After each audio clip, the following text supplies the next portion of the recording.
नमस्कार। चलिए आज चलते हैं प्राचीन भारत के इतिहास के एक ऐसे रोमांचक दौर में जिसने आने वाली सदियों की कहानी ही लिख दी। हम बात करेंगे उन महान राज्यों की जिन्होंने एक पूरे युग की नींव रखी। आइए महाजनपदों और उनकी राजधानियों की दुनिया को समझते हैं। तो कुल कितने महाजनपद थे? 16।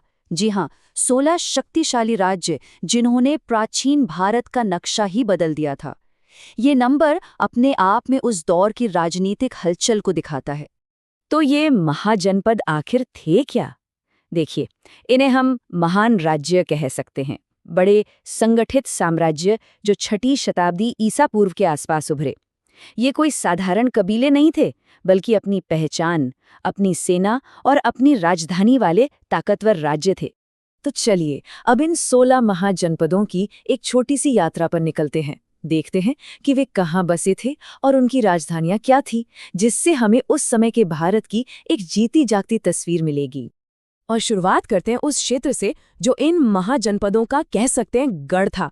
आज जिसे हम उत्तर प्रदेश कहते हैं, वो उस जमाने में सत्ता का सबसे बड़ा केंद्र हुआ करता था।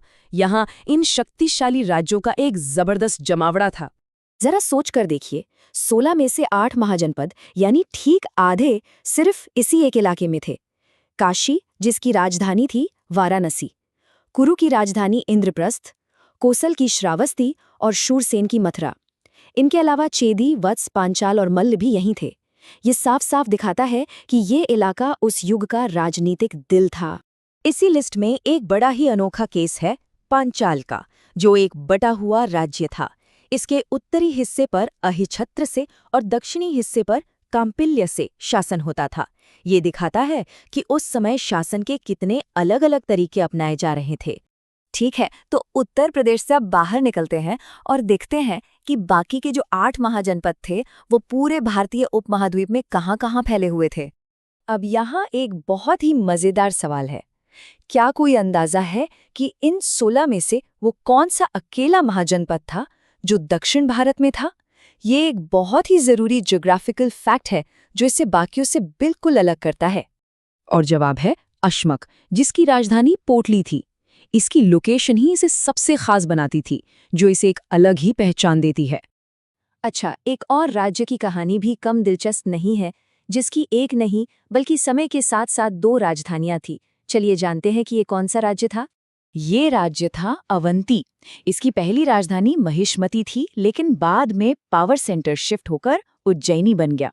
राजधानियों का ये बदलना ही हमें उस वक्त की बदलती राजनीतिक हवाओं के बारे में बताता है।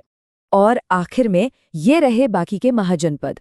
उत्तर पश्चिम में गांधार, जिसकी राजधानी थी तक्षशिला, जो दुनिया भर में शिक्षा का एक बड़ा केंद्र थी। फिर थे कंबोज और पूर्व में अंग और वज्जी। और हाँ, मध्य भारत में था मत्स्य, जिसकी राजधानी थी विराटनगर। और इसी के साथ हमारे 16 महाजनपदों की गिनती पूरी होती है। तो इस पूरी यात्रा से क्या सीखने को मिला? चलिए, जो मुख्य बातें हैं उन्हें फटाफट समेट लेते हैं। सब कुछ घूम फिरकर एक नंबर पर आता है 16।